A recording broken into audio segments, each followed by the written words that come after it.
we'll commence the topic. Buber and Levinas, and we have a guest talk by Patricia Meindel, who has been, of course, with us for the whole year. So very happy to welcome her to the group to give a talk about her work on Buber and Levinas. Before we start that, Federico will say a few things about the groups that are forming.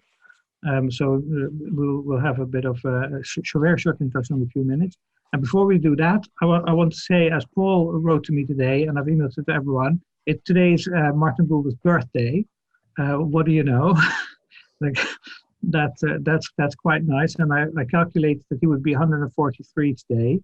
So that is already a long time ago that he was born. But I think it's wonderful that we are now together on this day in his spirit and to talk about the subjective relation and the formation of an ethical relation and the formation of the togetherness of a we. So it's wonderful that we're here today. I think. Yeah, Federico, I would like. Birthday, lovely thing to celebrate. Always good to celebrate a birthday.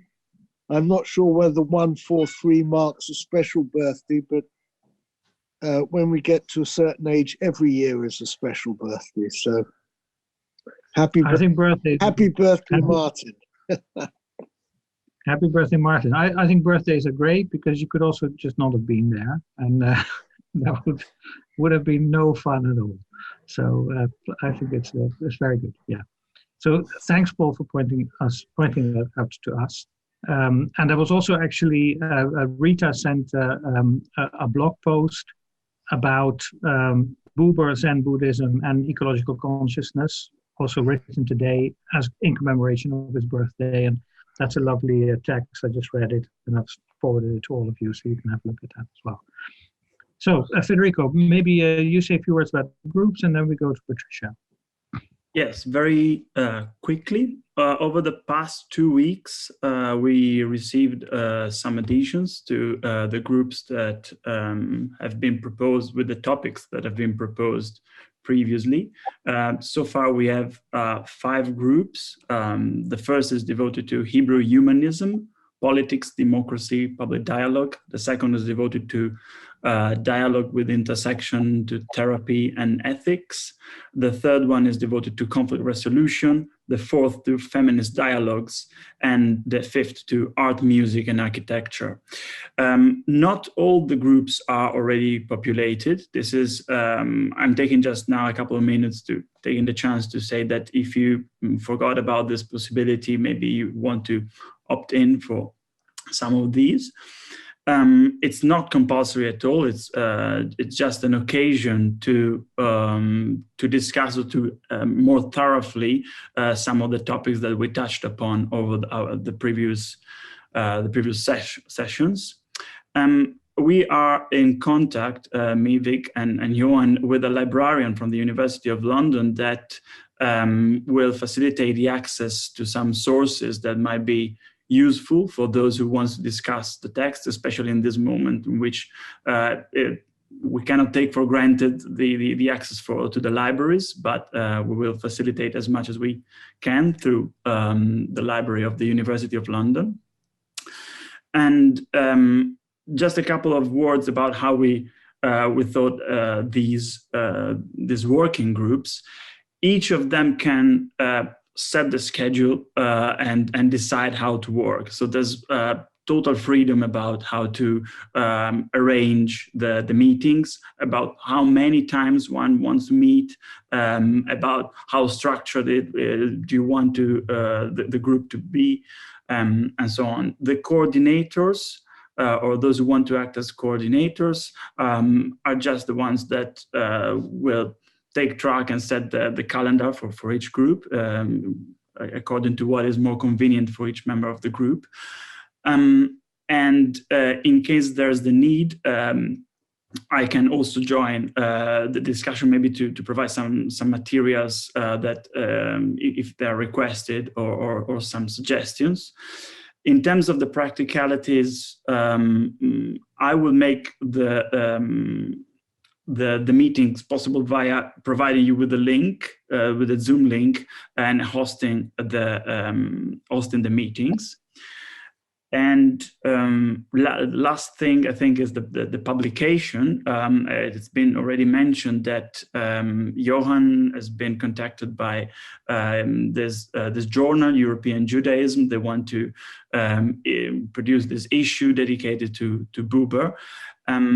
So we just thought that it might be useful to discuss some ideas or some working papers or drafts in these groups, but it's not compulsory. So there is the chance to discuss them in the groups, but there's also the chance to contribute to the issue working on your own.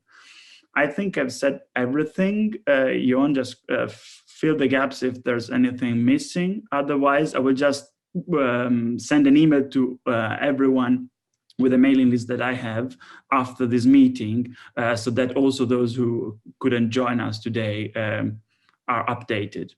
Yeah, thank you very much, Federico. So final chance, or not final chance, but another reminder to let us know if you want to join one of those. We'll also be then, in the coming weeks or so, we will give you some more information about this special issue, what it's going to be, the kind of contributions we're looking for. But that will come in due course. But thanks very much, Federico, for taking us forward on that. And then we're going now into the topic for today, Buber and Levinas. So before the Christmas break, we already circulated the paper that Patricia has published with Dan Zahavi and Philippe Lyon, both, and I think you're all three in Dan Zahavi's Institute in Copenhagen, the Center for Subjectivity Research, which is one of the central places in the world today where phenomenology of subjectivity is performed and investigated. And so some of you will have already read that paper, which is the basis for the discussion today. Patricia will give a talk on that topic now.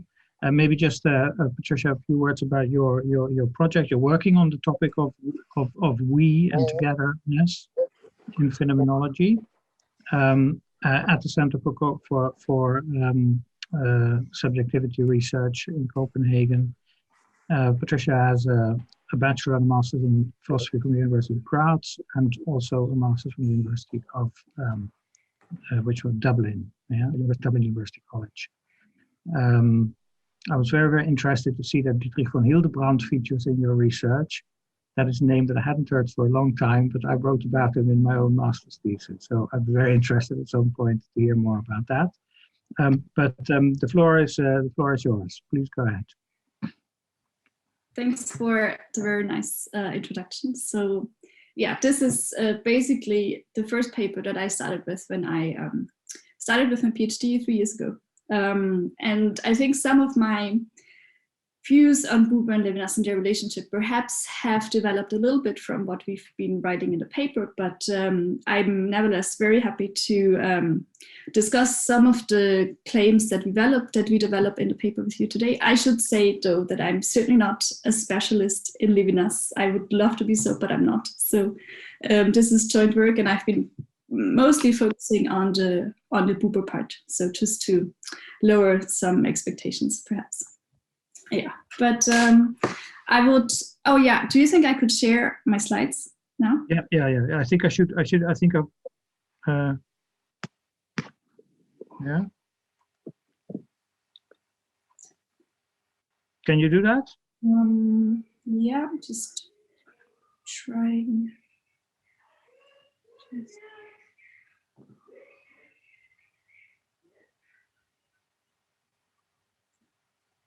Just one moment. Mm-hmm.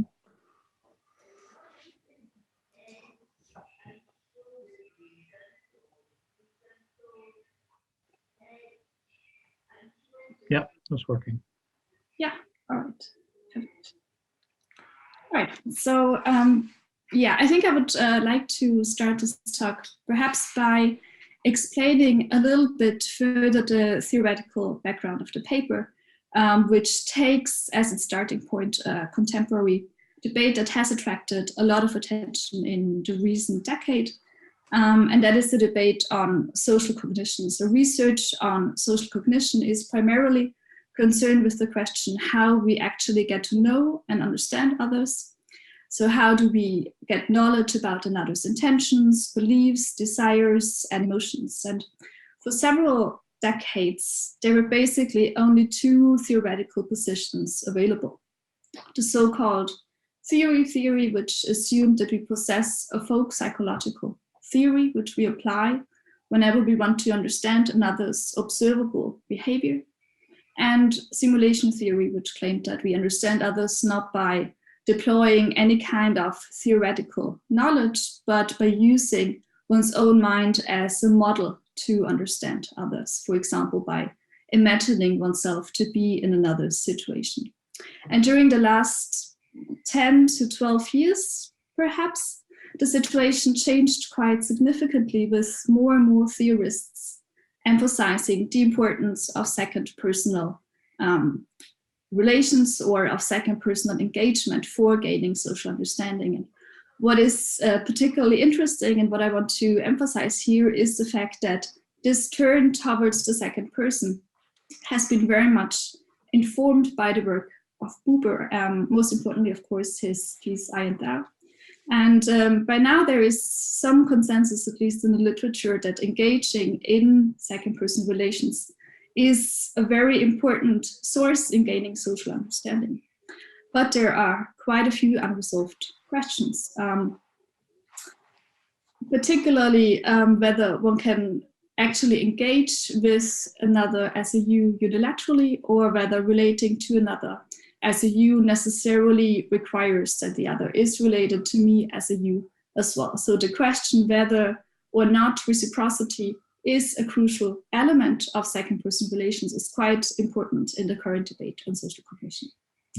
And what is perhaps not always fully acknowledged in the literature, and what we also wanted to emphasize in the paper, is the fact that these questions concerning reciprocity are by no means novel, but have been asked before, although certainly the terms of some recent debates on the second person might be new and novel. The debate itself is not, and this becomes quite evident if we look at the exchange that unfolded between Buber and Emanuel Levinas on the topic of the Eidar relation. So in the rest of the talk, I really want to focus specifically on the disagreement between Buber and Levinas, and I think I'll bracket the question that we raised in the paper, whether this discussion can be of relevance to the current research on social cognition. So, as is perhaps the case with every disagreement, there has to be some kind of common basis that first creates the very possibility for there to be disagreement. And this is certainly also the case with Buber and Levinas, although they seem to be very different thinkers with very different philosophical projects, at least at first sight. So what is it that Buber and Levinas have in common, and what really provides the basis for their disagreement? So one central idea I want to propose here is that both Buber and Levinas seem to share a common aim, so to speak. So the aim is to describe a fundamental kind of social relation that allows one to relate to the other as other, a relation that cherishes and safeguards the other's alterity. What is particularly interesting with Buber and Levinas is the fact that both seem to arrive at radically distinct proposals as to what kind of social relation really fulfills this criterion, what kind of social relation is up for the task. So whereas Levinas highlights the significance of what he calls the face and emphasizes one's unconditional responsibility, for the other, Buber's Eidar relation really epitomizes the meeting with the other. And Levinas himself characterizes the disagreement with Buber in the following way, and that's the quote you also have on the slide. The main thing that separates us, or the minor thing, when one speaks of someone to whom one draws near, one often says, in minor things there are some differences between us. The principal thing separating us is what I call the asymmetry of the I-thou relation. For Buber, the relationship between I and the thou is directly lived as reciprocity. So the key question that I will be concerned with here in the talk is the following. Does the relation with alterity, the relation with the other as other, allow for reciprocity, or perhaps even require reciprocity, as Buber seems to assume? Or do we have to conceptualize the relation to the other and with the other as being necessarily asymmetric, as Levinas argues? So this is the main question I will be concerned with. But before going into this field, I first want to motivate the claim that Buber is, similar to Levinas, I think, very much concerned with alterity. And I think this is a point that is not always fully acknowledged in the literature. So the fact that Buber is very much concerned with otherness and alterity, I think already becomes evident in his most well-known piece, I and Thou, and the distinction he introduces between the I-Thou and the I-It relation or attitude, by means of which Buber, as we all know by now, captures two distinct ways of relating towards the world.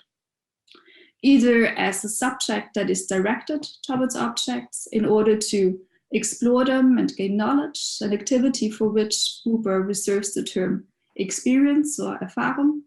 And effectively, this is a situation where we have quite a strong active-passive divide, with an active determining subject being directed at a passive determined object, not able to offer much resistance to the activity of the subject.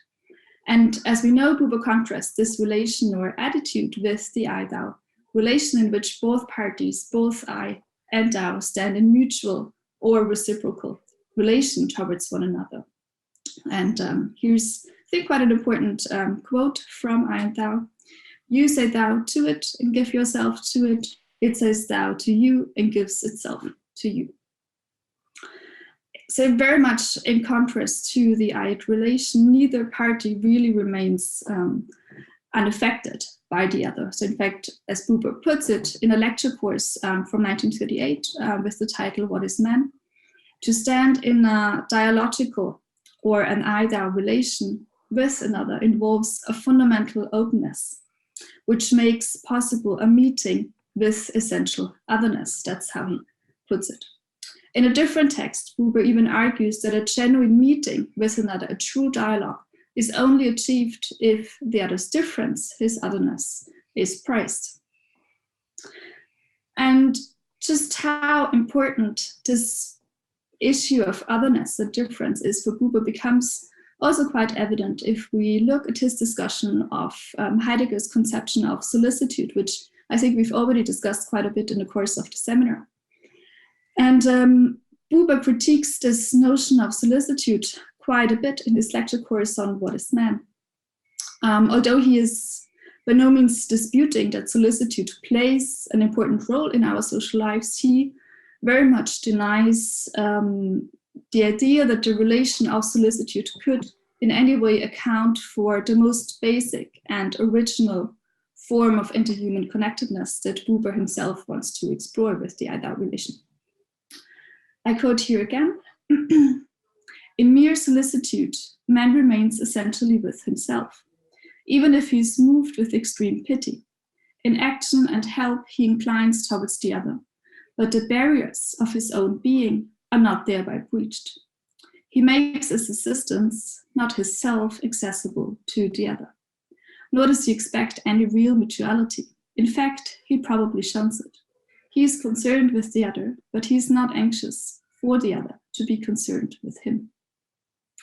So Buber's critique of the concept of solicitude is perhaps less insightful in its actual philosophical account of Heidegger's thought than in what it really reveals about Buber's underlying concept of the nature of the I-Thou relation. So according to Buber, solicitude is really quite a poor candidate for constituting a genuine connection to another person because of three interrelated reasons. First, by offering help or assistance, the solicitous person is only partially opening herself up to the other. So Buber is not denying that this might be exactly what is needed in a given situation, but he is very aware, or acutely aware of the fact that one might be solicitous and reserved at the same time. So what the solicitous person offers to the other, as Buber puts it, is his assistance, not his self. And second, this has quite important ramifications for how one encounters the other person. In offering one's assistance, one effectively approaches the other in a very specific way, and that is as the object of mere solicitude. So in other words, solicitude necessarily discloses the other person in a particular aspect as one who is in need. The relation of solicitude, he argues, is merely setting one man's solicitous help in relation with another man's lack and need of it. And finally, and perhaps also somewhat surprisingly, Buber rejects solicitude because of a feature that is usually seen as worthy of moral praise, and that is its non-reciprocal character. So the solicitous person, he writes, does not expect any real mutuality. In fact, he probably shuns it. He's concerned with the other, but not anxious for the other to be concerned with him.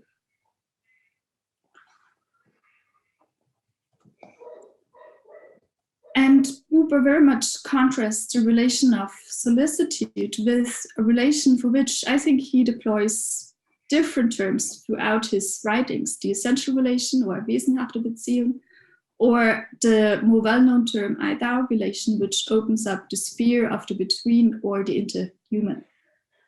So while with solicitude, one really at least partly closes oneself off from the other, Buber argues that the essential or the Eidar relation requires complete openness. In such a relation, I quote, "The barriers of individual being are in fact breached, and a new phenomenon appears, which can appear only in this way, one life open to another."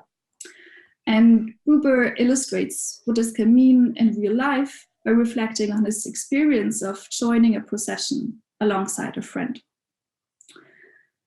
There he writes, "While the procession was forming, I conversed with him and with another.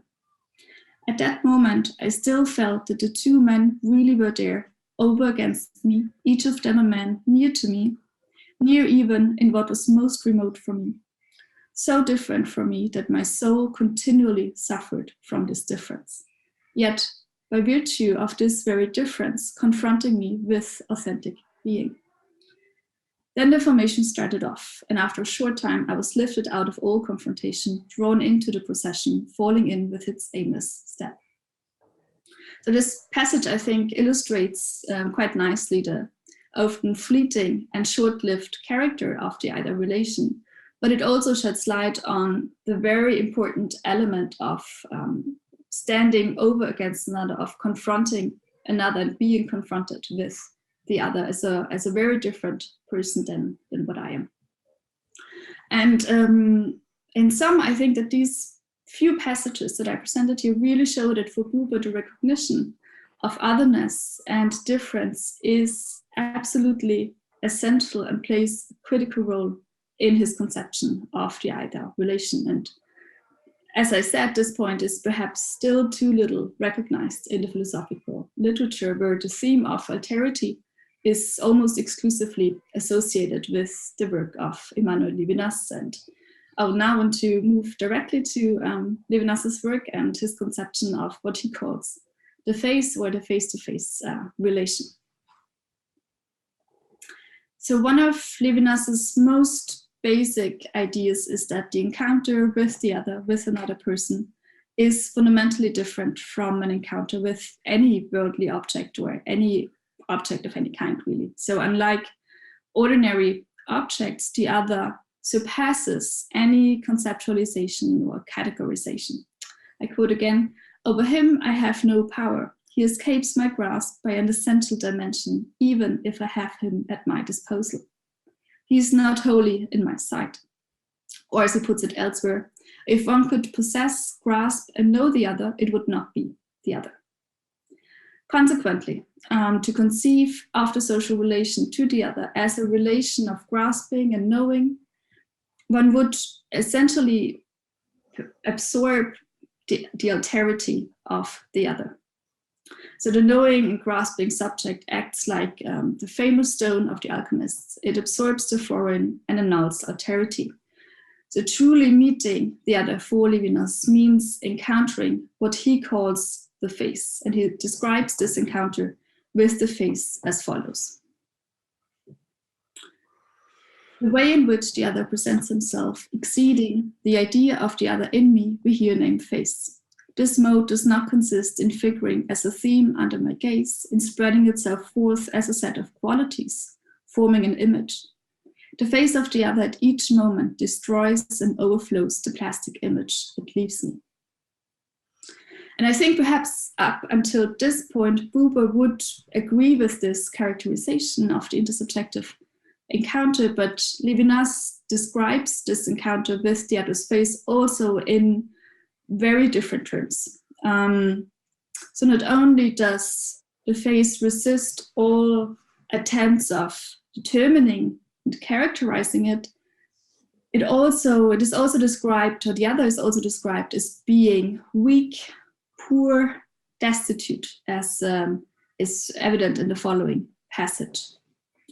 Thence the importance of the relation to the other man as the incomparable, as emptied of all social role, and who does, in his nudity, his destitution, his mortality, straightway imposes himself upon my responsibility.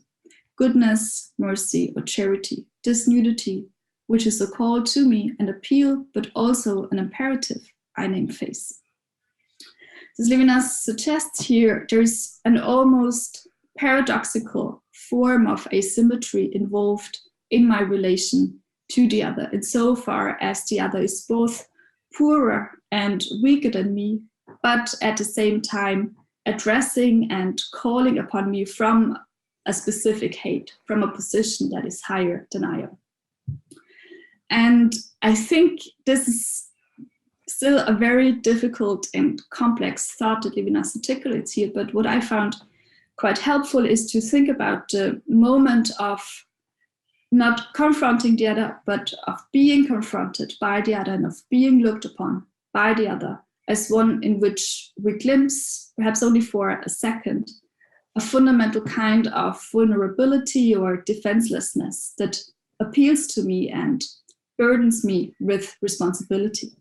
So as one commentator also puts it, to engage with the other as a face is to be confronted with a plea born out of need and destitution. And I, and only I, am singled out to respond to that plea that comes from the other.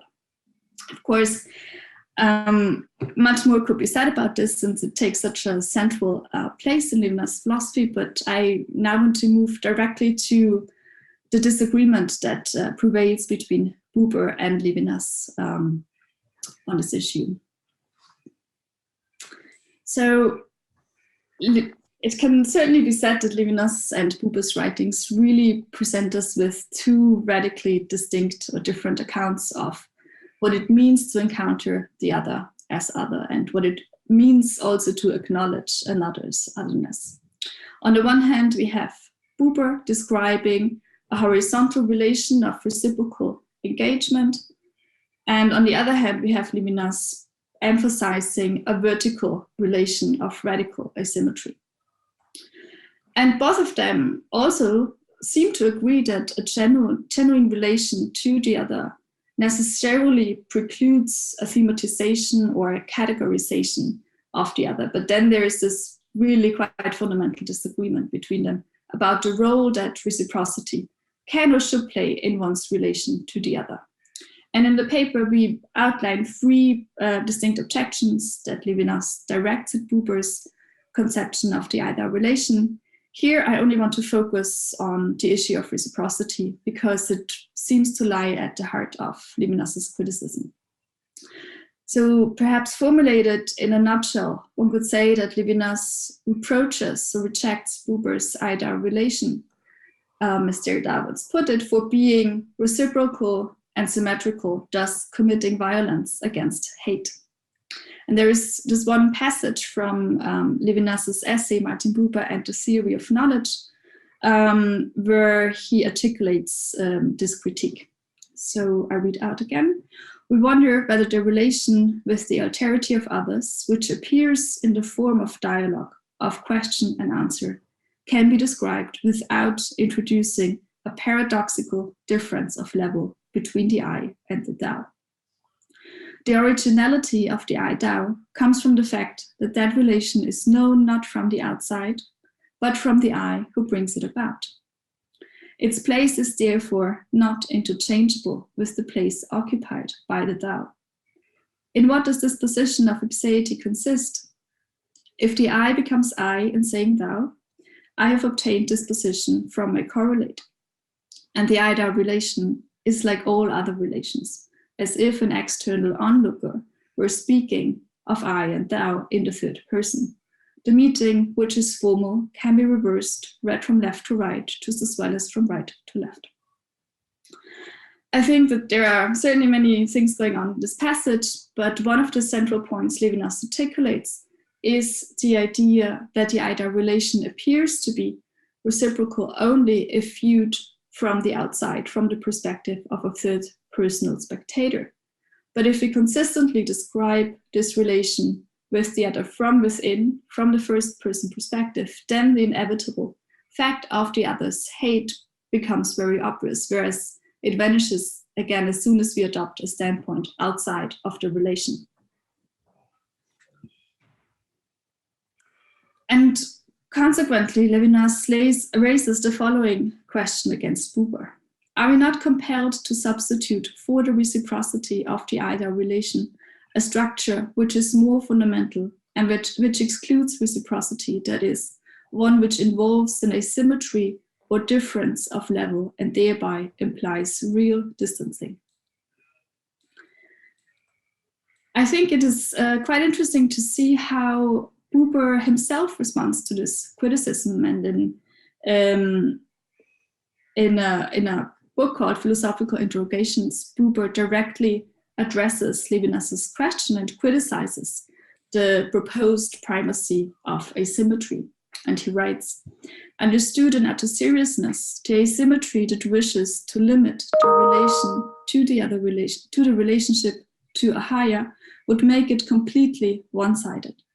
Love would either be unreciprocated by its nature, or each of the two lovers must miss the reality of the other. Even as the foundation of an ethic, I cannot acknowledge asymmetry. I live ethically when I confirm and further my thou in the right of his existence and the goal of his becoming in all his otherness. I'm not ethically bidden to regard him as superior to me through his otherness. So one quite central issue of controversy between Levinas and Buber concerns the question of whether reciprocity entails interchangeability and thereby a denial of the alterity of the other. And for Levinas, the denial of the reciprocal character of the I-thou relation is very much a way to protect the incommensurable alterity of the other. For Buber, on the other hand, the reciprocity of the I-thou relation serves the very same purpose. It is a way of acknowledging and confirming the other in his or her otherness. Now, if we follow Levinas, then the reciprocal character, or if we follow his argumentation, then the reciprocal character of a relation can only be established from the outside, from the perspective of a third personal observer. And this then seems to create two distinct problems. First, by adopting the perspective of an external observer, one is simply not doing justice to the actual experience of encountering the other as other. And second, if we view the intersubjective relation from the outside, then, I quote again, the intended transcendence would be just reabsorbed into the unity of the system, destroying the radical alterity of the other. So how should this critique really be discussed or assessed? I mean, first, I think it is quite straightforward to reject the claim that a commitment to reciprocity necessarily entails a betrayal of the first person perspective and instead presumes a totalizing third person view from the outside. one can appeal, for example, to the work of phenomenologist Alfred Schütz. That's something we do in the paper, and his description of what he calls the we-relationship, or the living social relationship, where he describes a relation that emerges when two persons are reciprocally oriented towards each other. And in a quite crucial passage, he writes, I read again, I take up an other orientation towards my partner, who is in turn oriented towards me. Immediately, and at the same time, I grasp the fact that he, on his part, is aware of my attention to him. In such cases, I, you, we live in the social relationship itself, and that is true in virtue of the intentionality of the living acts directed towards the partner. I, you, we are by this means carried from one moment to the next in a particular attentional modification of the state of being mutually oriented to each other. The social relationship in which we live is constituted, therefore, by means of the attentional modification undergone by my other orientation, as I immediately and directly grasp within the latter the very living reality of the partner as one who is in turn oriented towards me. So Schütz demonstrates in this passage, from my first personal perspective, there is quite a salient difference between a unilateral and a bilateral Tao orientation, or an orientation towards the other. There's a difference, a hard to deny difference between talking to and talking with somebody, between watching someone unobserved and realizing that one's attention is noticed and reciprocated. And in this latter case, we affect each other immediately. There is a pre-reflective interlocking of perspectives. So reciprocity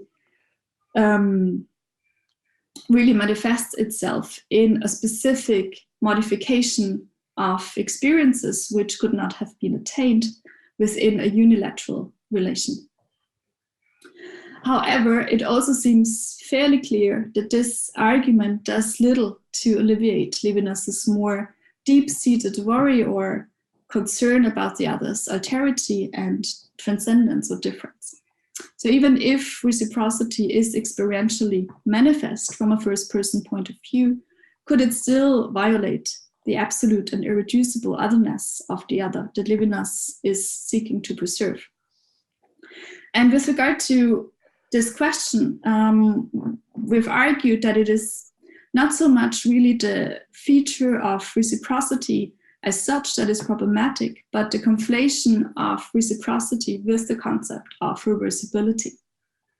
So in the paper, we refer to the work of Iris Marion Young, who sharply distinguishes reciprocity on the one hand and reversibility and symmetry on the other. And the point we want to make is, I think, also fairly simple. The fact that one stands in a reciprocal relation with another does not necessarily entail that one reaches an understanding of the other by simply adopting his or her point of view. As Young herself argues, reversibility evokes images of mirror reflection where one allegedly understands others because we see ourselves reflected in them and vice versa. But this way of approaching the other would certainly not do justice to the particularity and alterity of the other. After all, our lives, even though they might seem to be very similar from the outside, are very much shaped and individuated by divergent experiences, values, habits, etc., which makes a facile reversal of perspectives quite impossible. And in fact, often such an imaginative perspective taking amounts to nothing but a form of self-protection, a mere imposition of one's own view upon the other, which then again transforms everything that is really different about the other into sameness. And I think this is quite a straightforward point, but I would like to, by way of conclusion, offer some thoughts that, we could perhaps discuss later, and that would also perhaps complicate the picture that I've just sketched. So I take it that Buber's conceptualization of the Eidar relation as reciprocal, where I relate to the other as a you and the other reciprocates this relation, does not necessarily undermine the other's alterity and is ethically unproblematic, but there is an aspect of Buber's work that perhaps goes beyond this emphasis on reciprocity and might thus be vulnerable to Levinas's criticism, and that concerns the concept of making present Vergegenwärtigung, or imagining the real, Realfantasie, which Buber discusses in the piece Distance and Relation. And there he writes, as a partial happening, something of the capacity of making present is to be found wherever men come together. But in its essential formation, I should say it appears only rarely. It rests on a capacity possessed to some extent by everybody, which may be described as imagining the real.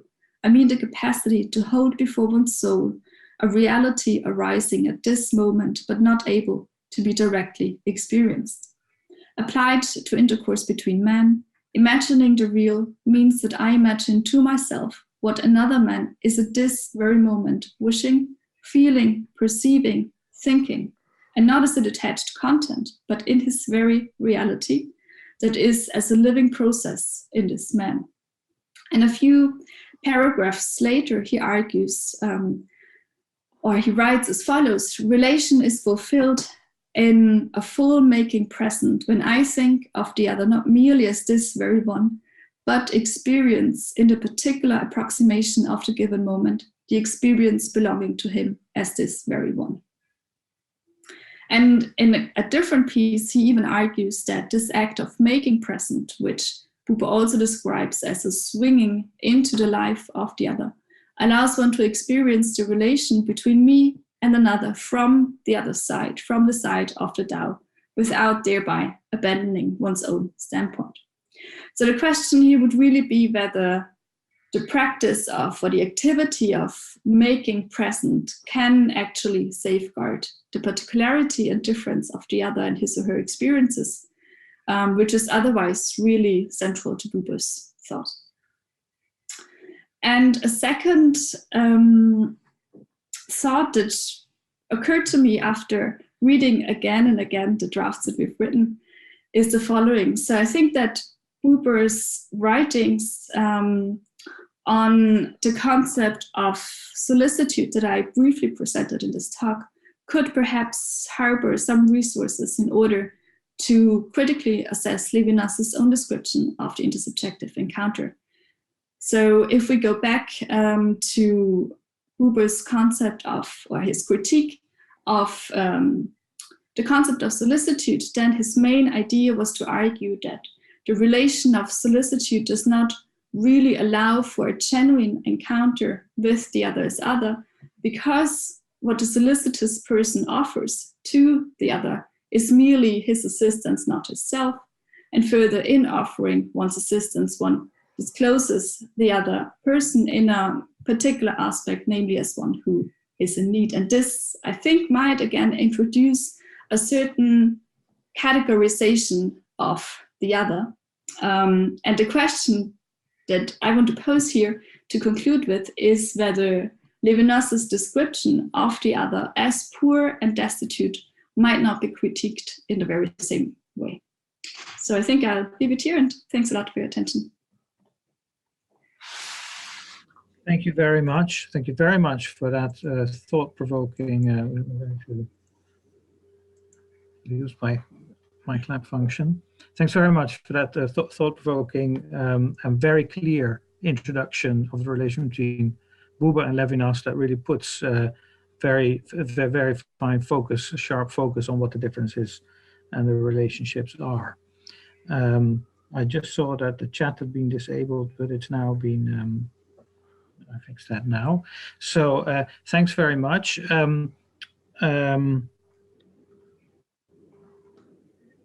Yeah, maybe we, but maybe we should, well, I don't know. Maybe Anastasia, why don't you start with your question while others maybe gather their thoughts a little bit, and then we can go into the discussion of these two questions, and maybe focusing initially on this point of what is this difference really all about, that we've just heard.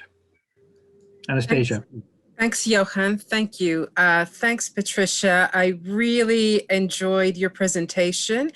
And I really liked the interjection of Jung's thoughts in interrogating the Levinas-Buber conceptualization. So this is just a personal interest in gaining your reflections on this idea of connecting an ethics of dialogical communication through Jung's theoretical perspectives as an act of mirroring collaboration between the self and the other as a political act, a political responsibility, a collective action towards justice, and by extension, not a self-blaming and a self-censoring or interrogating act, but a desire for a collective unity and ethical dialogic responsibility. So I just wanted to get your thoughts on that, and if you see Jung as being more productive in that avenue rather than trying to understand the dialogic through the Levinas-Buber interconnection. I think it's perhaps a much easier way to understand something about ethics and dialogue to really read Jung's piece on asymmetrical reciprocity. Certainly, I mean, it has been a lot of work to initiate some kind of meaningful dialogue between Levinas and Buber, because they seem to talk across each other at so many levels, using all kinds of different concepts. So yeah, absolutely. I think that Jung has a very helpful description of the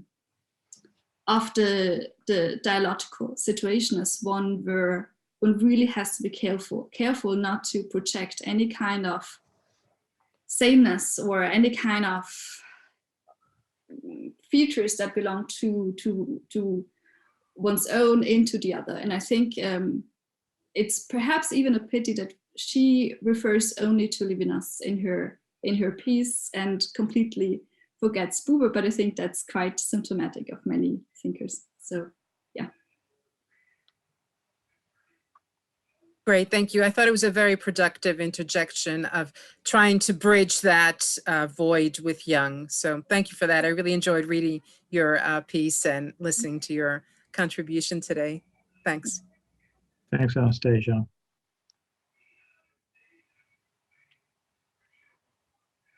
Other questions? Okay, to gather your thoughts for a second.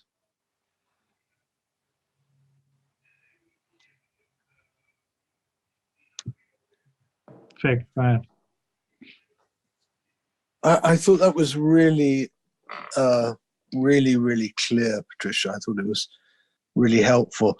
There were two things I wondered while you were saying. One was a kind of level of philosophical abstraction that is there in some way, both in Buber and in Levinas, in the way that they talk past each other in some kind of important way, and how we understood that. And that was related to, in what way does it help to think of them both as Jewish thinkers, or as thinkers who emerge out of a particular spiritual religious tradition?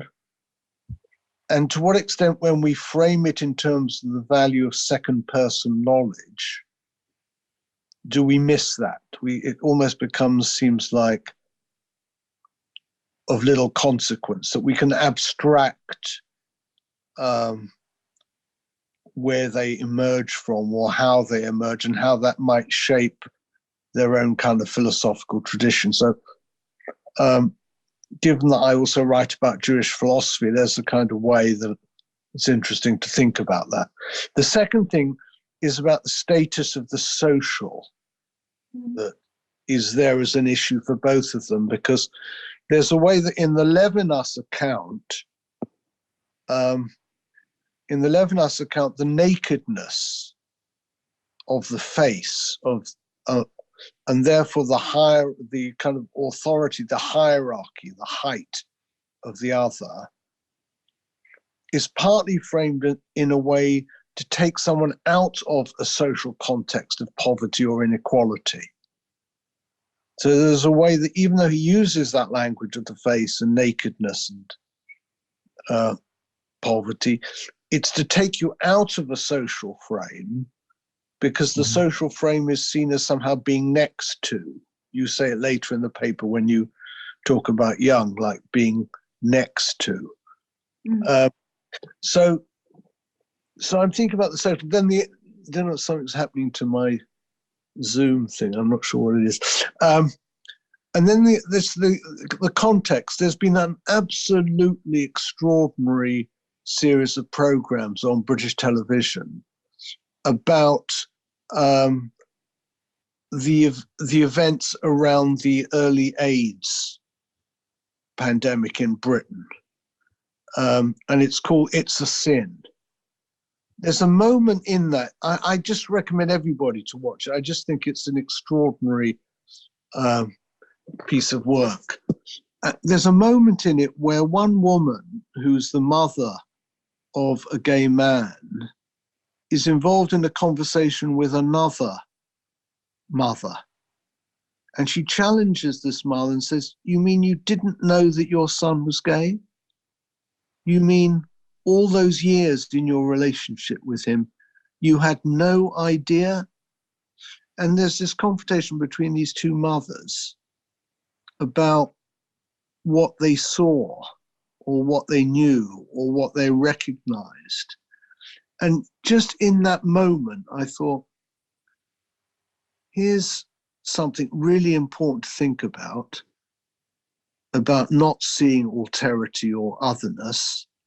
And there's a way that both, sometimes in Buber and certainly in Levinas, there's a way that the notion of the other and seeing the other and not categorizing the other is so often desocialized or decontextualized in a way that is really, that we come up against when we think about, say, the reality of living through the kind of AIDS crisis and now the pandemic that we're all living in. There's a way that the social and the relationship between, that defines our relationship, or even within families and even within siblings, I'm thinking, even within siblings, even my own experience of my own brother who didn't want to share his gayness at all.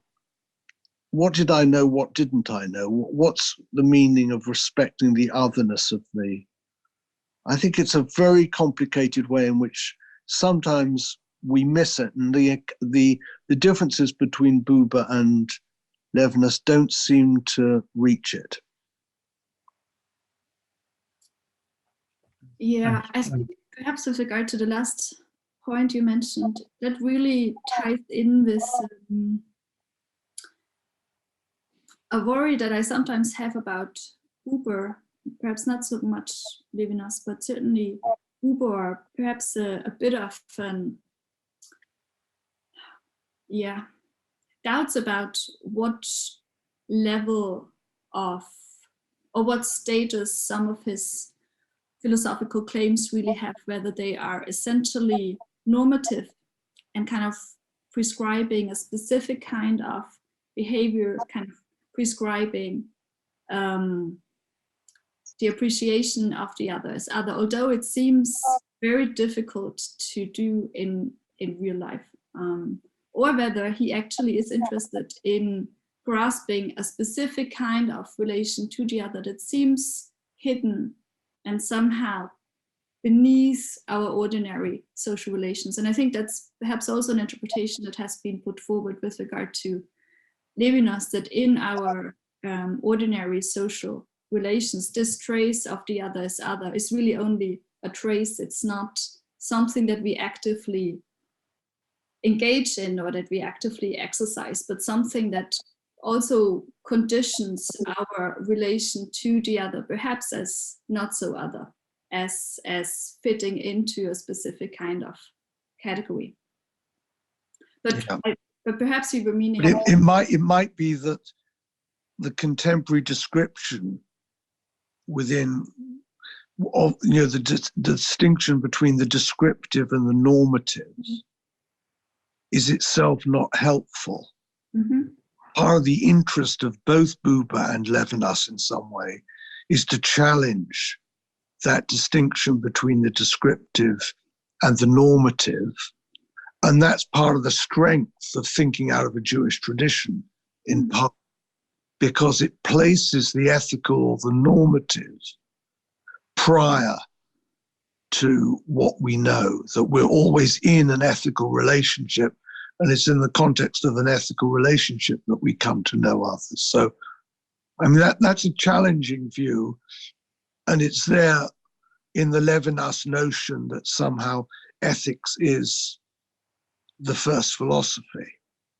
And in that vision that Levinas is shaping, he's thereby challenging the contemporary distinction within analytical work between the descriptive and the normative, as if we can separate those things out. And it might be we can't. Mm. Certainly when I was watching It's a Sin, I was challenged at so many different levels about what we see, what we don't see, what we know, how we support, what alterity really, how we define it and how we think it. So there's a way that we can't solve it and then look at the empirical ethnographic questions. We have to look at them together. We have to see how we're challenged in recognizing, well, what does it mean to be other than? Is sexuality, is gayness an example of otherness? In what way? What does it mean to see it or recognize it?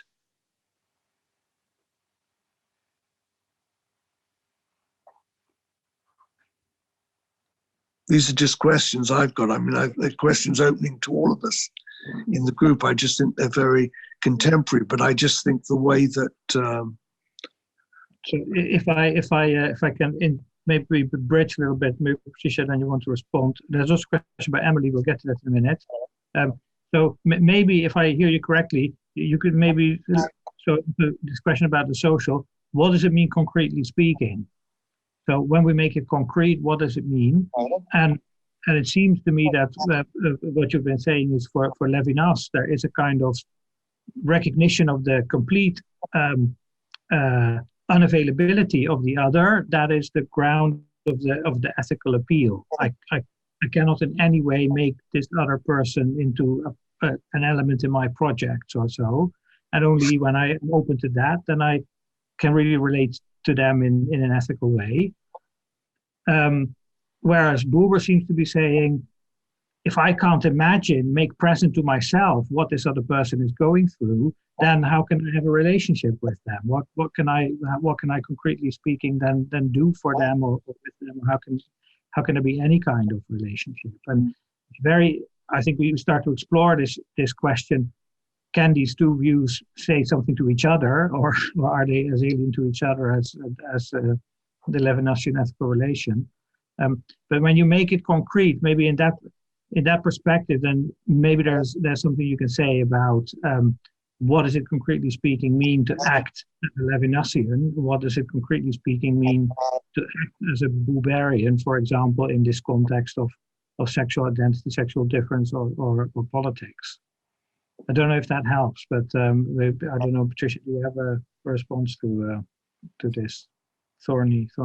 I mean, if I could say, there is this funny remark that Peter Sloterdijk makes somewhere, of imagining a society made up of Levinasians, and then you're standing at the bus stop, and the bus stops, the door opens, and then you get into this unresolvable issue of after you, after you, after you, after you. Yeah. Nobody gets on the bus. Nobody gets on the bus. So, and the bus goes off and the doors close. So what is so if you translate it into concrete action, then how do these two views compare? Is that a question for me? Yes. You don't have to answer it. It's just the way everybody can chip in, but yeah. Everyone. I think I find it quite interesting to translate it actually into a specific kind of ethic, into a specific kind of guidance of action. I never actually thought about it in this way. What does it mean to act as a Levinasian, or what does it mean to act as a Buberian? I mean, I think I still perhaps struggle with the level of abstractness and the level of perhaps theory we are kind of occupying, because it seems very different to, I mean, even if we act as a Levinasian and try to exercise and kind of cherish this complete unavailability of the other, I think it becomes very different or very difficult to explain our ordinary social actions. It becomes very difficult to explain togetherness as we live it, and communities as we form it. And the same goes actually also for Buber. I once tried to, and I've actually written a paper that tries to bring Buber's thought on the we, which is very much influenced by his conception of the Eidar relation, and which really puts emphasis on difference. I've tried to initiate some kind of dialogue with empirical social psychology, and I ran into deep problems, because it seems that Buber is simply, and I think I'm here again struggling to mix together the levels of description normativity. I think he's really emphasizing difference so much that it really becomes difficult to envision a society, or also a group, a community where similarity and sameness plays a crucial role. So I find it very hard to actually apply this theory to social reality, to be honest. Well, that has to be a challenge to the philosophical theory if it doesn't help us illuminate kind of lived reality. There's a Levinasian moment in It's a Sin, where there's this young woman, heterosexual woman, who is living in an apartment with 7 or 6 gay men. And she both respects and honors, is living with part in this community apartment. And she's the woman who then, in the middle of this AIDS crisis, spends her time on phone lines, giving information, and also being the person who visits people individually in hospital. And it's quite, and she's not exceptional. These are her friends. So they're not other in a kind of Levinasian way. They're her friends, and they're people that she loves and are part of her friendship circle and group. So there's a way that she doesn't see them as other. She sees them as loving human beings.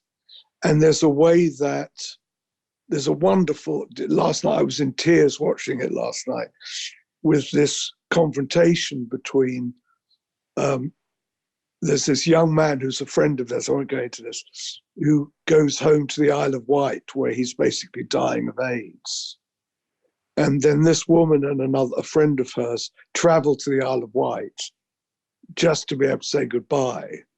But the mother doesn't let them into the house, because the mother just thinks this is her son.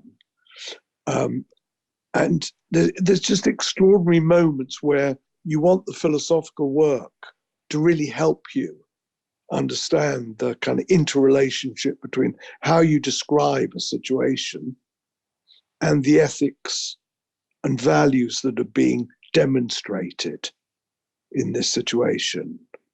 And then there's a confrontation between this woman who's the close friend and the mother of this person. I don't want to go on too much about it, but I just think it's...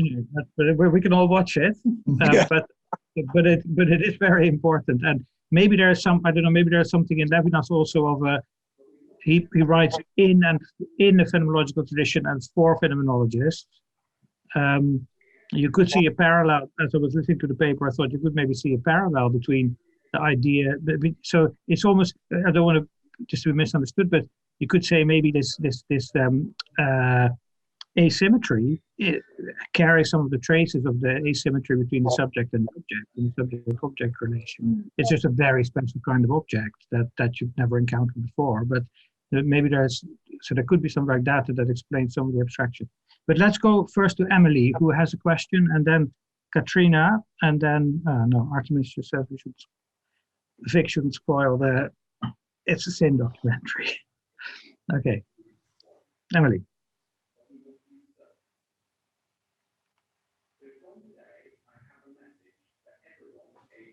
I can't hear you.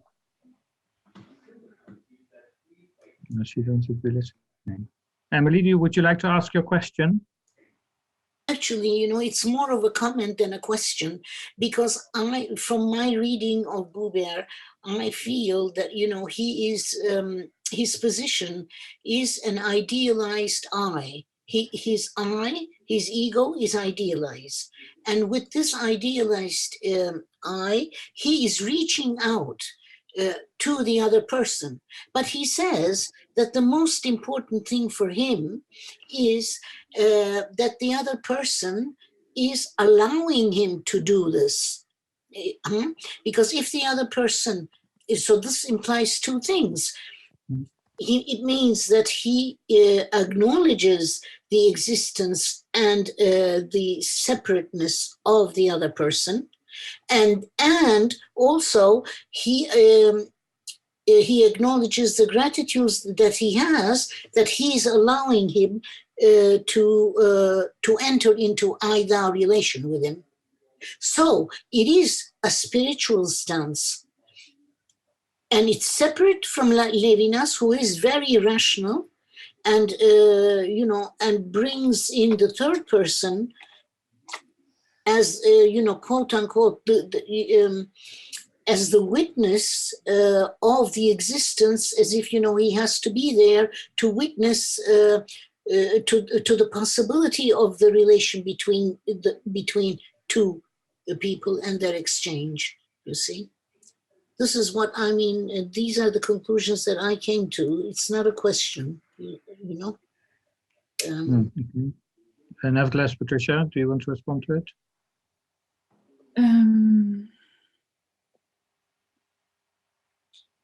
Yeah, perhaps with regard to your comment on Buber and the other allowing one to reach out to him. I mean, is that a specific kind of speech act? Is that something that is expressed that would then not already be part of the Eidar relation? How do you think does this permission of the other, how is that expressed? And also, what kind of passages do you have in mind when you interpret Buber in this way? No, he says it himself, but it's not difficult to apply this to everyday life.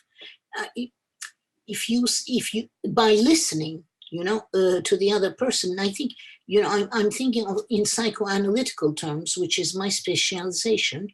By listening to the other, you are acknowledging his existence, as a separate person. It's just simple as simple as this. And he is giving you the possibility of entering into a relation of I and thou, you see, which does not exist in Levinas. And this question of what Levinas, criticizes in Buber with the reversibility it's not an issue, because there is no reversibility, not yet. Maybe one day we will be reversible. I can imagine that, one day we will need to be reversible if we go out in space and we need, to do things quickly, etc., etc. That's another thing. This is another matter. But today, in today's world, there is no question of reversibility. It's not a problem because this problem doesn't exist, tout simplement, So, I don't know what you think, but I think I mean, perhaps in this regard, Young's article on asymmetrical reciprocity could be quite interesting, because she certainly thinks that thinking that one could reverse perspectives and adopt another's perspective leads to ethically problematic situation where one completely falsifies another's reality based on one's own sentiments, really. But what I found perhaps more important, and that's a question I have to you, Emily, whether you would think that any kind of listening acknowledges to the other his or her separate existence, or do you think that's a specific kind of listening? Yeah, an active listening. This is the first step. I mean, it's simple, you know, an active listening and an active presence in front of the other, you know? Even if I use it in order to insult the other, or... No, but why insult? We are not on this level. We are on the level of an exchange, of a fruitful exchange, a significant exchange between people, you know, between two people. Sure. But I think it would be interesting. At least that's something I'm interested in. Yeah. What hostility is actually still possible within an Eidar relation. Hostility? Hostility, yeah. That I didn't think about, but I think that to have an I and thou relation, you have to go through spirituality. In other words, if you have attained some sort of spirituality, which could be based on experience, and its transcendence could be based on personal existence, then the I and thou becomes clear, and does not become. It doesn't become. It doesn't become contradictory. It doesn't become problematic with the exchange reversibility. But it's isn't that just purism? Because classically, psychoanalysis has taken a position, particularly in terms of homosexualities, to see them as pathological. So you can say there's this kind of open-minded, open-soul psychoanalyst, but if theoretically they're committed to a certain kind of position in relationships to, say, possibilities of gay conversion or something like that, which has been true right up till the 1990s or into 2010s, that's going to make a difference to the way that they listen and the way that they hear. Yeah, but not just true that psychoanalysis therefore has to be open to certain kind of critiques of the ways, both psychoanalysis and psychotherapy, to the ways that certain notions of the human or distracted or notions of the human have meant that they've been theoretically committed over generations to a certain notion of human development, which has regarded certain people as less than human or pathological in some kind of way. That has changed now, you know, in 21st century. I'm sure it's changed, but I'm sure it's changed right into the contemporary. But you then need a critical relationship to the history of psychoanalysis and psychotherapies as to why it's taken so long and why it's often been social movements outside of those that have shifted the terms. Feminism and gay liberation have shifted the terms of psychoanalytic theory and also humanistic psychotherapies. And the same can be said of feminism. But these are social movements. I think that these philosophers, you know, both philosophers are not referring to these social movements in the presentation, in Patricia's presentation, but rather they're speaking on an individual relationship. You can't separate them. And that's the strength of those social movements. You can't make that separation. And gradually, both psychoanalysts and psychotherapies have had to recognize that. So if you look over the last 10 years, in terms of the training of psychotherapists and psychoanalysts, they've had to deal with questions of class, questions of gender, questions of sexuality. Look at a book like Joanna Ryan's book called Class and Psychoanalysis, and you see the deftness of traditional psychoanalysis to relationships of class. They just didn't know how to think about it, even when it was in their rooms, in their spaces, in their clinical spaces. They were just theoretically de-skilled through a certain kind of tradition, which basically said, no, we're just individuals in this room, treating each other as human beings. I just don't think you can sustain that and say that these social movements are just something else. I think it's partly still one of the fundamental questions that we have to raise, both about Buber and Levinas, about their relationships to the social and the political. I think it really remains still a really important as to how to shape that question with a certain level of sensitivity. Yes, but with Buber, it is clear he extended his understanding to the Arabs and the Palestinians who were in Israel before the state was proclaimed. So it's clear, Yeah. Yeah, no, absolutely. That's a good example. Okay. So we don't know so much. I don't know so much about Levinas's political allegiances. We don't know, but. But I have done work on genocides, but not only on the Jewish genocide, on the Holocaust, but I looked at the other genocides. You cannot compare them. You cannot compare them because I came to the conclusion that genocides and the way they are carried out, because I looked at it very deeply, depend on the civilization of the people who are carrying them out. So I looked at the Khmer, the Armenian, the Rwandan, and the Jewish, So I think that this is a question which is extremely important because it is still going on in the world. The prevention, how can we use what we learned from Buber and Levinas lesson, but from Buber, how can we use this to prevent future genocides, which are still going on in the world, Yes, yeah? And that is a social question, just as much as another one. Okay.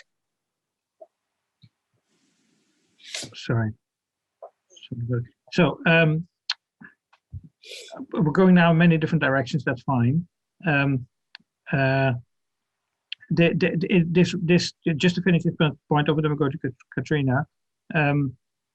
It reminds me a bit of this discussion between Marx and Feuerbach, and Feuerbach's also, of course, not for nothing, an early philosophy of dialogue, recognized at least by Buber. I'm not so sure about Levinas, but there is always this tendency, you could say, for people to just talk about the relationship between two people as that which has to be the engine of solving all social injustices.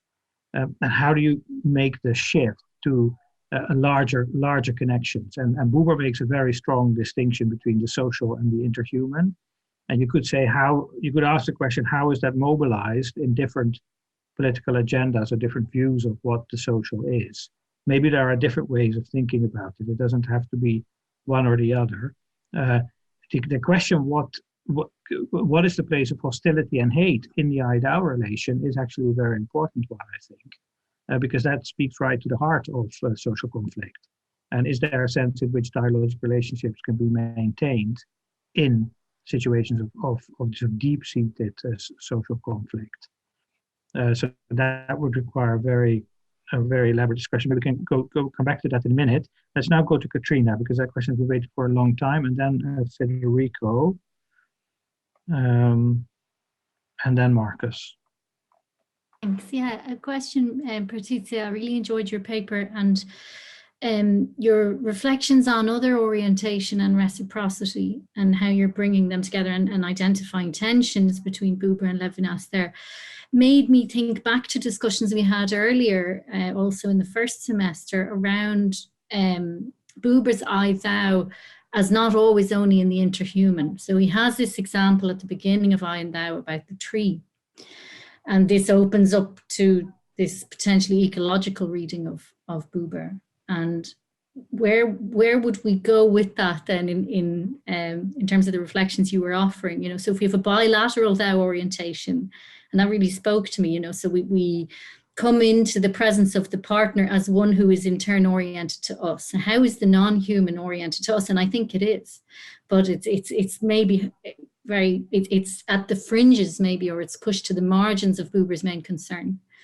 And I think that does connect up to what was coming through in this last bit of discussion around the relationship between dialogue and action. Because once we enter into, or could imagine, an I-thou relationship with the non-human, that then can become a ground of some sorts for action in the ecological domain. And then this, what you were just responding in the dialogue with Emily around this question of hostility. I had always assumed that once there was hostility in a relation, that was automatically then an I-it relation. But if that's not the case, might that help us also with theorizing the absolutely ecocidal hostility with which we interact now with the non-human world? Or that's not even the right word for it, but with the non-human full stop, or with that, everything that is not us. Yeah.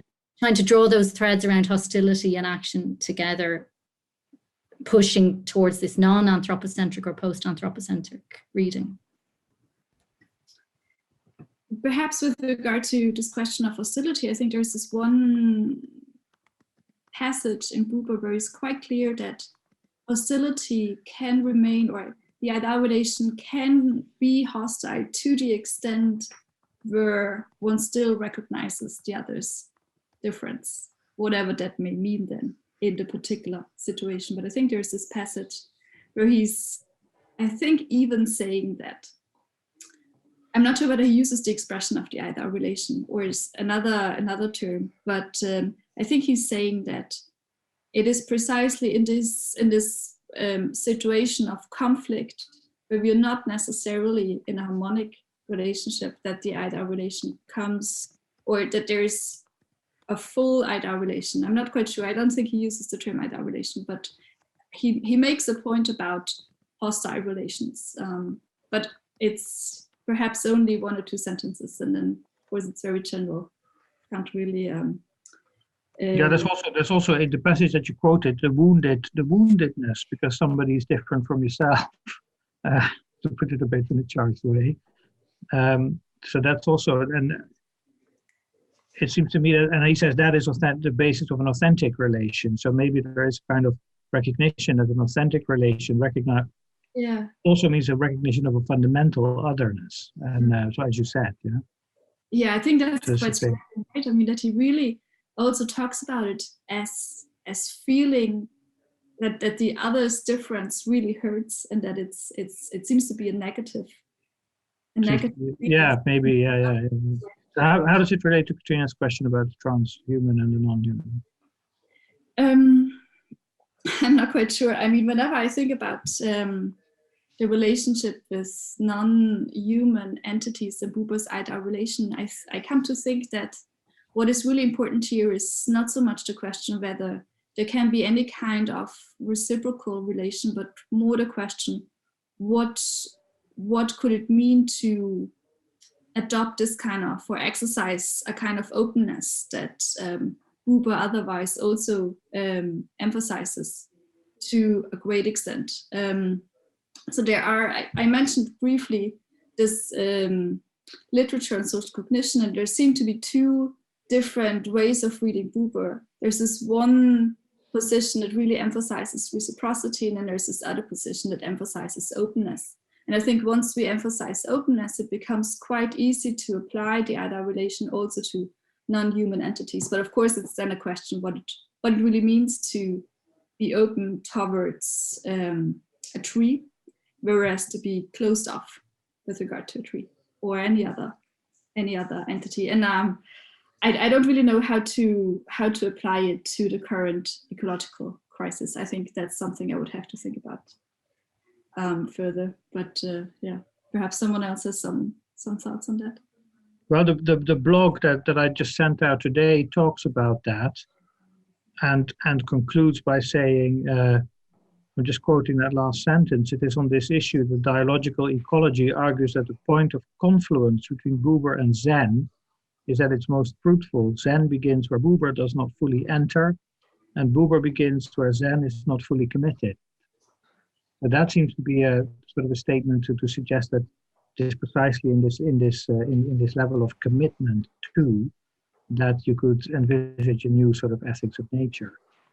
Excuse me, is Paul's article in the Zen included there? No, this is just a blog post. I sent an email about it. Oh, I didn't get it. Yeah, it should be in your inbox. Is it in Google? The article is in Google, but the blog is in your email. Everything's in Google. Everything's in Google. Yeah. I don't know if that begins to sort of think of a way of the.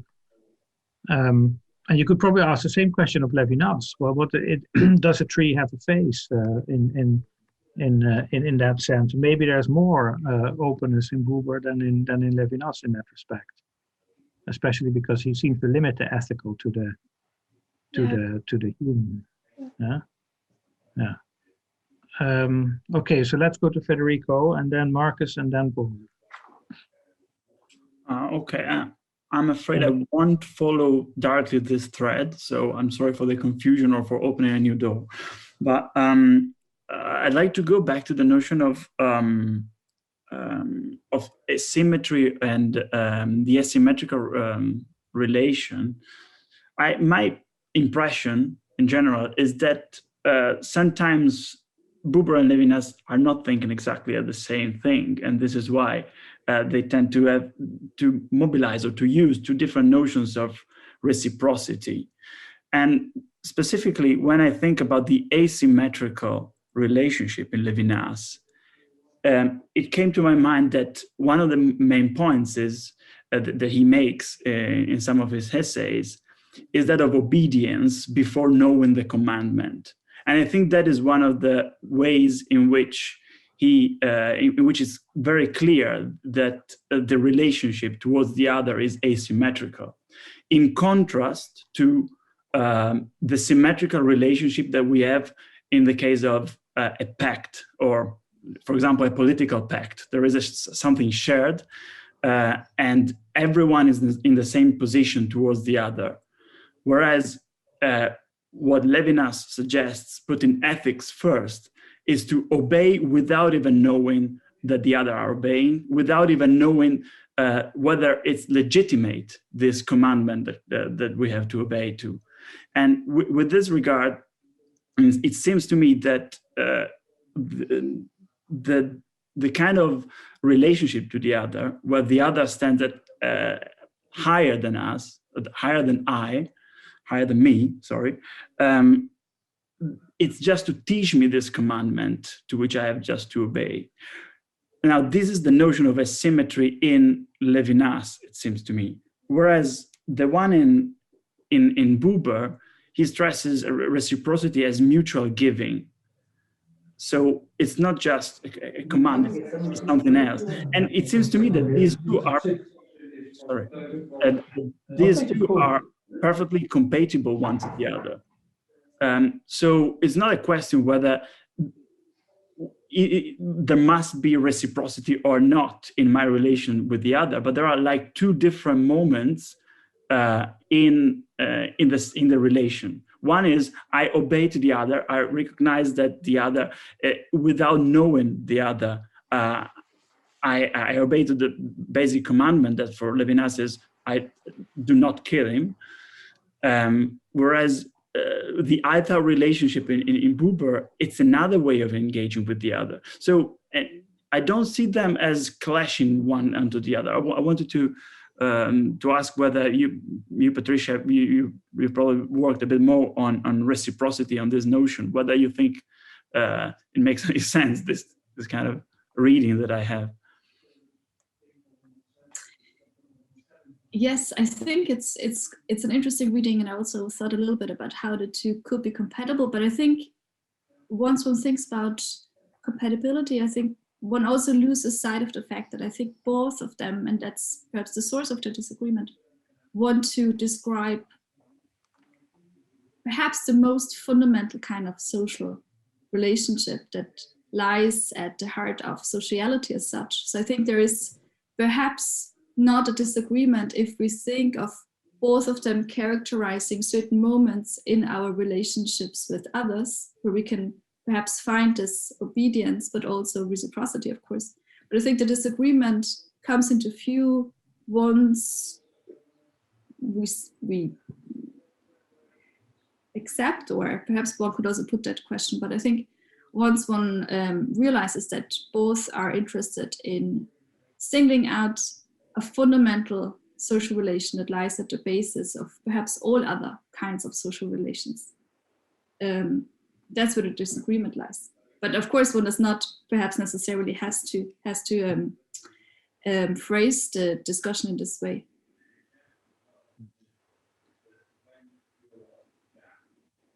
What do you think about that? Yeah, I mean, I'm just thinking now. I'm just thinking out loud. So, for example, if we think about the in-between space, which is crucial for Buber, and it seems that he defines the relationship from this in-between space rather than the I, the subject. It reminds me, or I think there are some possible points of connection between this and the Levinasian notion of the curved space between the I and the other, because the curved space is precisely in between. It's true that Levinas doesn't say it's in between, but it is there is this distance also in the Levinasian account.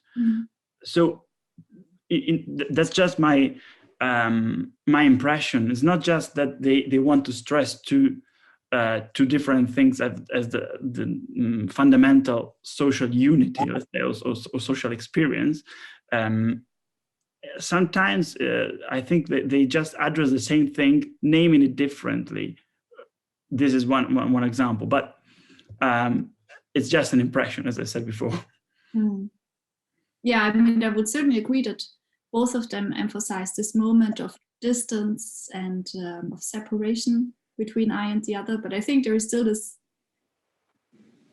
difficult to resolve issue about, or this issue that is difficult to resolve about asymmetry. And Buber seems to have quite a problem with necessarily putting the other in a position higher than oneself and at the same time in a position lower than oneself. So I think there is something that Buber would not agree with in Levinas' own account. And of course, as I argued in the paper, also the other way around. Yeah, we'll stick with this. Artemis, you want to come into that? Yes, sorry for jumping the queue in a way, but in my readings, it's very interesting, this conversation, because, and especially the question of asymmetry, because in my readings about the role of the artist in society, there is this passage about creativity in Buber's writing about education, whereby he says that being creative is a very solitary state of being. And one of the roles of the educator is to teach the creative human about how to converse with their society. Now, Buber never makes the same, never places the same burden of responsibility on society to listen to the artist, which is a massive problem that has been observed many times when there are many movements, radical artistic movements, that have warned society about, impending doom, even though that's their function, one could say. So we can't always listen to the doomers and gloomers. But there is this asymmetry, especially when it comes to the arts, about the fact that you may be in an I-thou relationship with your fellow humans or with your society, and they just won't listen. Or if they listen, they just, they relate to these arts as a spectacle, which is a relationship. I don't know if it would classify as I-thou or as I eat from the other side. But essentially communication is broken because it is asymmetrical in a sense. And I've been thinking about that also in conjunction with Vic's. Thank you, Vic. I started watching it yesterday, and now I very well informed about what's going to happen. I'm sorry if I broke the plot. I can't wait to watch the rest of it. But again, you know, the one of the main points of this series is that there is a small group of people that is saying, look, these people are invisible. You don't see them. It's a small problem. It's a big problem for them, but because it's not a problem for the heterosexuals, this is not becoming a moral panic. We're not all scared. Yeah. So someone is addressing society in an I-thou manner, but society doesn't reciprocate. It doesn't respond. Yeah, that's a really good observation, Artemis, because that's partly what they were saying, that here this catastrophe is happening, but nobody really is interested in really listening or knowing what's going on. So that they had to go to the US, you know, to get newspapers in the US to in fact begin to understand what was going on. Vic, stop. Stop. I've seen the rest of Netflix. Don't ruin this for me. Okay. There is a kind of collective, the collective can have the function of an I or a thou. That is the point here, right? That's, yeah. So there can be a collective. In Buber, it's clearly expected. It says teachers should be midwives in this relationship between the creative person and society. The problem is that he never makes that other step of somehow demanding of society to learn how to listen or to learn how to respond or how to enter in this relationship, which is the political aspect. Yeah, that's right. That aspect to me. That leads to the question of how can we create structures in which dialogue, this dialogical relation can happen. Yeah. So, do we think it's a mistake to think that there's?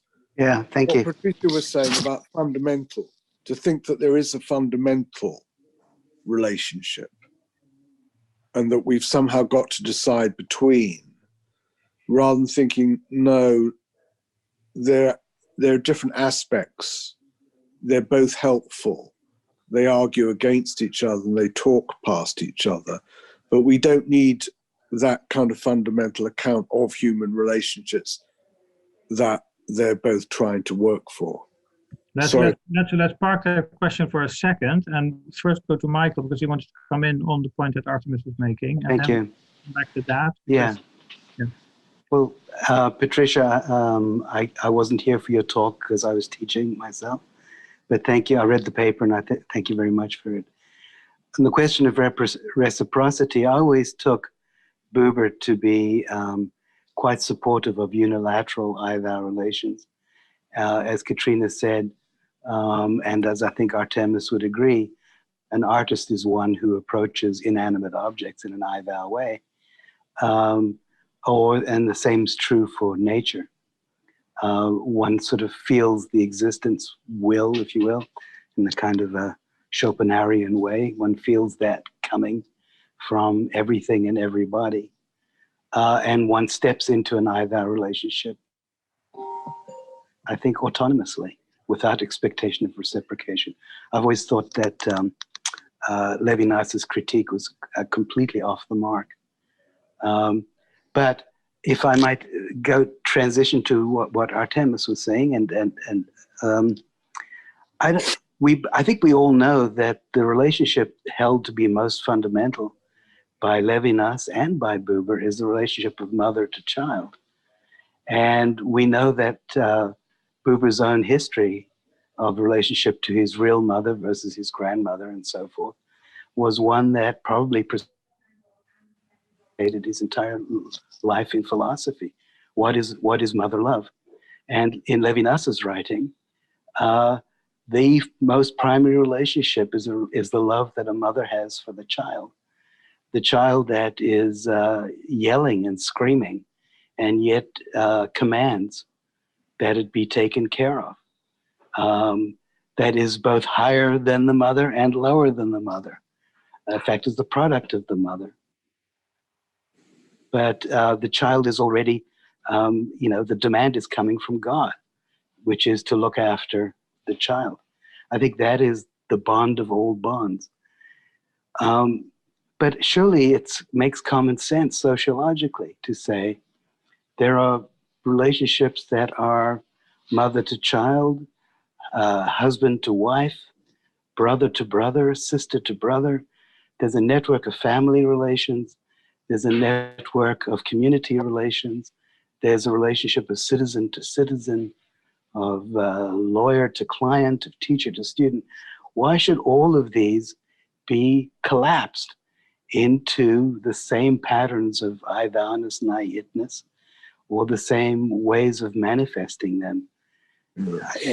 One cannot leap from this most elemental love between siblings and parents and children and model, in some kind of weird Confucianism, model all of society as a gigantic family. It seems that there are strategies that are appropriate to each level. And I heard Federico saying pretty much that. Legal agreements are not I thou.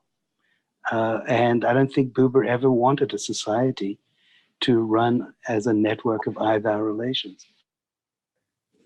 It is absolutely essential to the workings of any advanced civilization. So I could go on, but I better stop.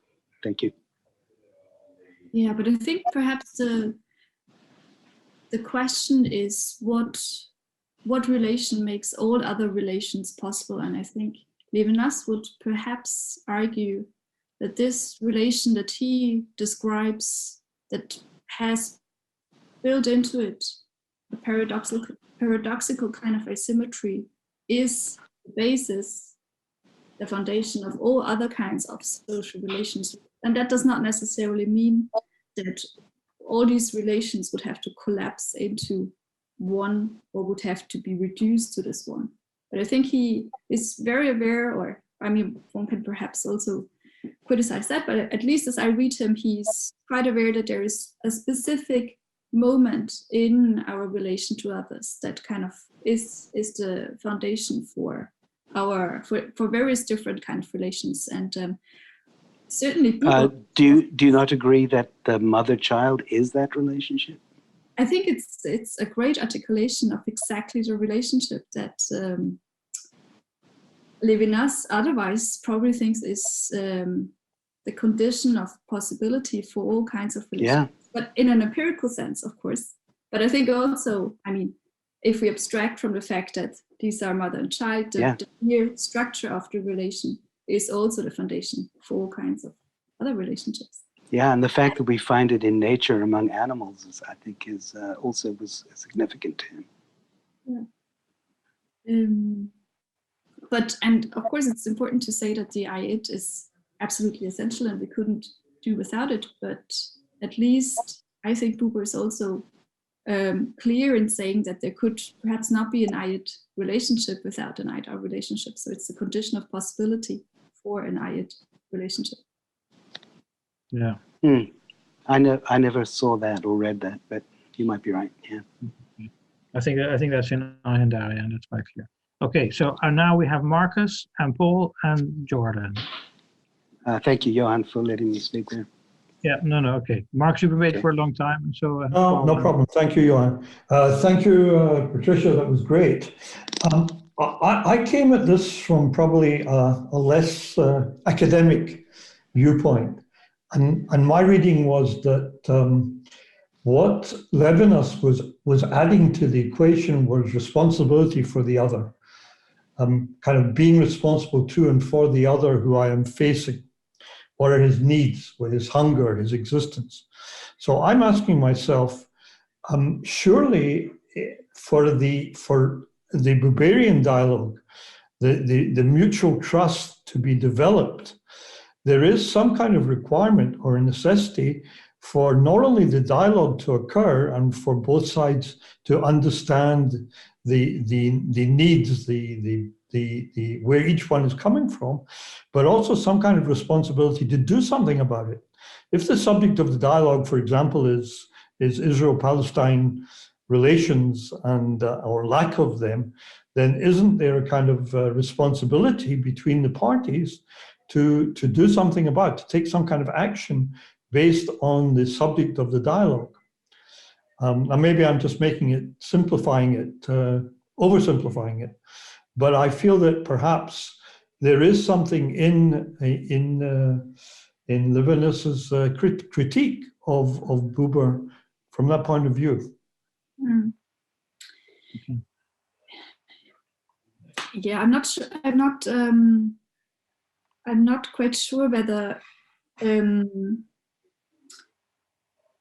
Levinas's notion of responsibility really adds that much to Buber's account of the Eidar relation. I'm quite sure that Buber himself is quite aware also of the aspect of responsibility, and I would think that as soon as it comes to alterity and difference, perhaps he would even argue that there is some kind of responsibility to, within a dialogical situation, to safeguard the other's alterity. Whereas I think with Levinas, whenever he writes about responsibility, it's a very specific kind of responsibility, a very perhaps, a specific term that he uses for a situation where one has to respond to the, I think his notion of responsibility has more to do with the necessity to respond to the other in whatever way than with our ordinary notion of responsibility. But again, I'm really not a specialist on Levinas, so, but I think just from the way he talks about responsibility, it seems he's more concerned with the fact that within a dialogical situation and being addressed by the other, there is a certain inevitability to respond. One has to respond to the other, even if one chooses not to respond, even if one chooses to ignore the other, that's still a response. So there is a space where one cannot really escape from. And I think that's the basis for Levinas to talk about responsibility. And he himself says that kind of responsibility that he discusses there comes before any other kind of responsibility we can take up for our actions and doings. Thanks. If I understand you correctly, it's almost as if Levinas is saying that the address precedes dialogue, whereas Buber would say only in dialogue can I be open to the address of the other. And then I think you also emphasize that in your paper, whether I have to say thou or I have to another, and so it comes from the I, whereas because it is in dialogue that the responsibility rises up, whereas for Levinas this address must be there before there can be any talk of dialogue. So Levinas starts with the other, and Buber starts with the I. I don't know. Okay, Paul.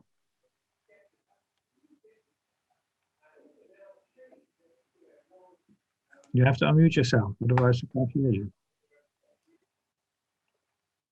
Okay, I just wanted to make share a brief reflection initiated by Emily regarding listening. One doesn't only listen with the ears, we hear one another, but listening is a different activity. One can listen not only with the ears, but the eyes, with the heart if you wish to be a bit sentimental or romantic. But what's crucial for Buber is not necessarily responding to the need, the material need, but you might say the existential existence or presence of the other. And the presence, I think, is a crucial term in Buber's vocabulary. He makes a distinction between, or draws our attention to a distinction between the German word for presence, Gegenwart, which means waiting against, as opposed to somebody who's just standing there, the Gegenstand.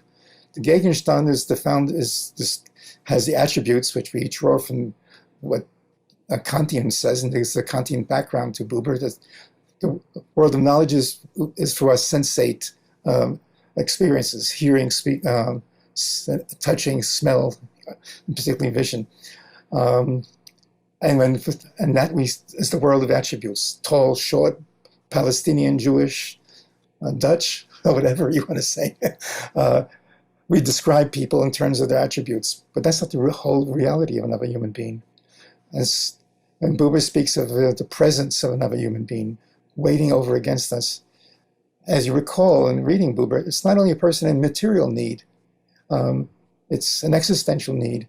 And that sense is where the reciprocity comes in, where all human beings are in need of being, as Buber puts it, being confirmed. The German word is Bejahung, to say yes, you, to whoever it is. And it's not a question of knowledge. It's a question of affirmation or confirmation of the other. And just to expand on that, without going into detail, I would suggest that for Buber, and this is the great difference between Buber and Levinas, whom I knew, Levinas I happen to know personally. For Buber, the dialogical relationship is meta-ethical, and it's meta-political, meta-social. It draws from that moment political consequences. And Buber was, as we all know, was very engaged politically. Just en passant, parenthetically, Levinas, when he came to the Arab-Israeli conflict, he said, it's sui generis, I can't talk about it. Buber said that's a real problem. And I, as an Israeli, feel we must talk about it. And how do you talk about it? And you don't talk about it necessarily in terms of adversarial positions, but learning to appreciate, not to appreciate, but to listen to one another in the deepest sense of their presence, without the attributes, Jew, Arab, tall, short, enemy or not. And from that, Buber suggests we come to our engagement in the world. He talks about, if you recall in I Am Thou, the sublime melancholy. We must return to the world of it, but with some sensibility, not necessarily knowledge, but some sensibility of the other that we've gained in dialogue. And so without expanding, I would suggest that we think of dialogue as meta-ethical in the fundamental sense, and meta-political. In other words, gaining some sort of, no a better term than perhaps sensibility about how we engage in the world, engage with one another. And on the term, I just go back to reciprocity. That's a tricky term, but in the Hebrew Bible it says, and you're all familiar with it, in Leviticus, you should love the other because you want to be loved. Just like you should love the stranger because you know what it is to be a stranger. And there's a certain humility in engaging with the other. That I'm like yourself, I'm in need of being present. And for dialogue, it means, if I understand Buber correctly, is to be present to the other as well as you are present to him or her. And that's also true with the world of nature. And as you perhaps know, Buber gains his insight into the need for reciprocity as he understood it for cats and having cats, particularly a horse. They responded to his much more easily to him than other human beings because we are often in the world of it. And we think of attributes and power and our fear and intimidation. How to overcome that?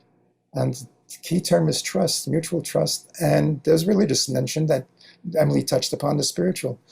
The ground, remember the eternal vow and I vow it. The eternal vow is God, if you wish. But God is the source of trust. And just to be biblical for a moment, God created the world in 6 days. The seventh day we're to rest and acknowledge the world as good. And indeed, as it says, very good. But we know the experience of the world is not very good and good. There's a lot of awful experiences. And yet we affirm, and also interpersonal relationships are often brutal, intercommunal relationships. Can be harsh, and that can be harsh. Evidence is that they're more often harsh than otherwise. But we maintain trust without a fundamental quest for trust. And that goes back, of course, to I Am Thou. Buber talks about the inborn vow. That is the mother-child relationship. But that becomes more philosophical with the inborn vow, but it's throw in a philosophical term, it's the ontological ground, just as our relationship to the divine is the ontological ground of the possibility of a life of trust, from whence unfolds our political, ethical life. I think Levinas certainly missed that totally. But forgive me for being. No, that's fine. And I think it's what I want to highlight that this relation of trust means that there is an orientation on the future. Otherwise, trust doesn't make any sense. Yeah. And so both Levinas and Buber, you would have to see this. What happens when you meet the face, or what happens when you say thou, is oriented towards some kind of futurity, something that might happen or might become possible. Patricia, sorry, let me first ask Patricia if you want to respond to this point about Levinas not having an eye for the ethical and the political. Levinas not having. Sorry, can you repeat that? Maybe that was a bit. I said that Paul said that Levinas has no eye for the ethical. No. That can't be right. No, isn't it that Paul's saying, which has to be right, that it's not a question of attributes and it's not a question of knowledge. It's a question of sensibility and being present with the other. Being present with the other, again, just echoing what Paul's saying, involves trust. And trust is somehow not there in the same way in Levinas's sense. So Levinas thinks of responsibility, and that responsibility is kind of an infinite responsibility. But it doesn't allow for what Buber is focusing on, which is that there has to be a kind of trust in oneself to be present with the other, and that isn't a question of knowledge. So it's interesting that in the chapter that Levinas critiques Buber, he talks about the critique of Buber's theory of knowledge. And for Levinas, knowledge remains kind of central in the framing of his critique of Buber, while it isn't my knowledge of the other that's important in my relationship, it's my present and sensibility, exactly in the way that Paul has framed it. And that isn't a question of knowledge, even though, and it's paradoxical that Levinas on the one hand talks about ethics being prior to epistemology or knowledge, but when it comes to Levinas's critique of Buber, his critique is framed in terms of knowledge. Right. Well put. Well, that's just a wonderful dialogue that this session allows us to have with each other. And with, I think this has just been great. Patricia, do you have any comments on this? And then we'll ask Jordan for the final reflections, and then we stop because we're past 6 o'clock. Or Jordan, did you want to come in? No, I think I just, I'm not so sure about whether there could be any interesting notion of trust coming from Levinas's asymmetrical picture of the subjectivity, I think. Precisely this moment where one also is open to the other's vulnerability and defenselessness and obeys the other's command not to kill him, as Levinas puts it. That could be, or is certainly the basis for trust and for all kinds of perhaps more specific relations of trust, I would say. They would be good questions to return to, possibly next time, to think about Levinas in terms of the notion of responsibility and the notion of trust as a way of thinking more exactly around this difference, but framing it in a slightly different way around the questions of responsibility. I just may. Yeah. I think Buber would say that our life is a quest for trust. It's often befuddled by missed meetings. Missed meetings happen so often. You reach out to someone and they're not present. They're not prepared to be present. because of all sorts of defensiveness. Yeah. There's no magical moment, but the quest for trust, and the quest for trust is propelled by the needs that we also need to be trusted, as you put it very well, to learn to trust oneself. There's a beautiful statement by George Eliot, which he says, those who trust us educate us. A good teacher, a good friend, a good parent enables us to trust ourselves. That's how we grow. And it's not a question of material need per se. It's a mere. Buber has a wonderful statement as rebuttal to, and Patricia is certainly aware of it, to Levinas. When all is well fed, when everyone is well fed and free of disease and need, the real ethical challenge now begins. And he means obviously the existential challenge. Yeah, that's what Bloch said, the same thing about the communist paradise. Don't wait too eagerly for it, because the real troubles will begin then. Yeah. Okay, thanks very much.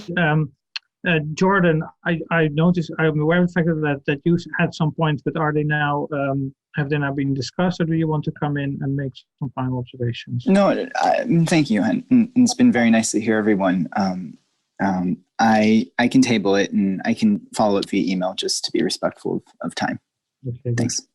So thank you very much for that, Jordan. So on that remark about trusting yourself, one thing that went through my mind as we're having a discussion is, what about the other in yourself? What about that which is unknown in yourself, or which commands respect in yourself, which is unavailable in yourself? And that is something that I've been thinking about more and more in terms of Buber. What is the relation to the unconscious? Or could you see that as the question of the place of the unconscious in dialogue? So we have a number of themes that we might explore next week and next time, in terms of going further on Levinas, or including the unconscious. We're going to think a bit about that, and I'll write to you in the next 2 days or so about that. And then the session after that that's the 8th of March. Then we have Anastasia's session, and then we have 2 sessions after that. So thanks all very much for being here tonight and for the wonderful conversation. Thanks very much to Patricia for your wonderful paper. Let's give you a round of applause. That was really a wonderful way of also guiding this exploration of this topic, which has so many different dimensions, from the concrete political to the abstract philosophical. So thanks very much for that. And then, I just want to wish you all a good week and a good evening, and see you next time.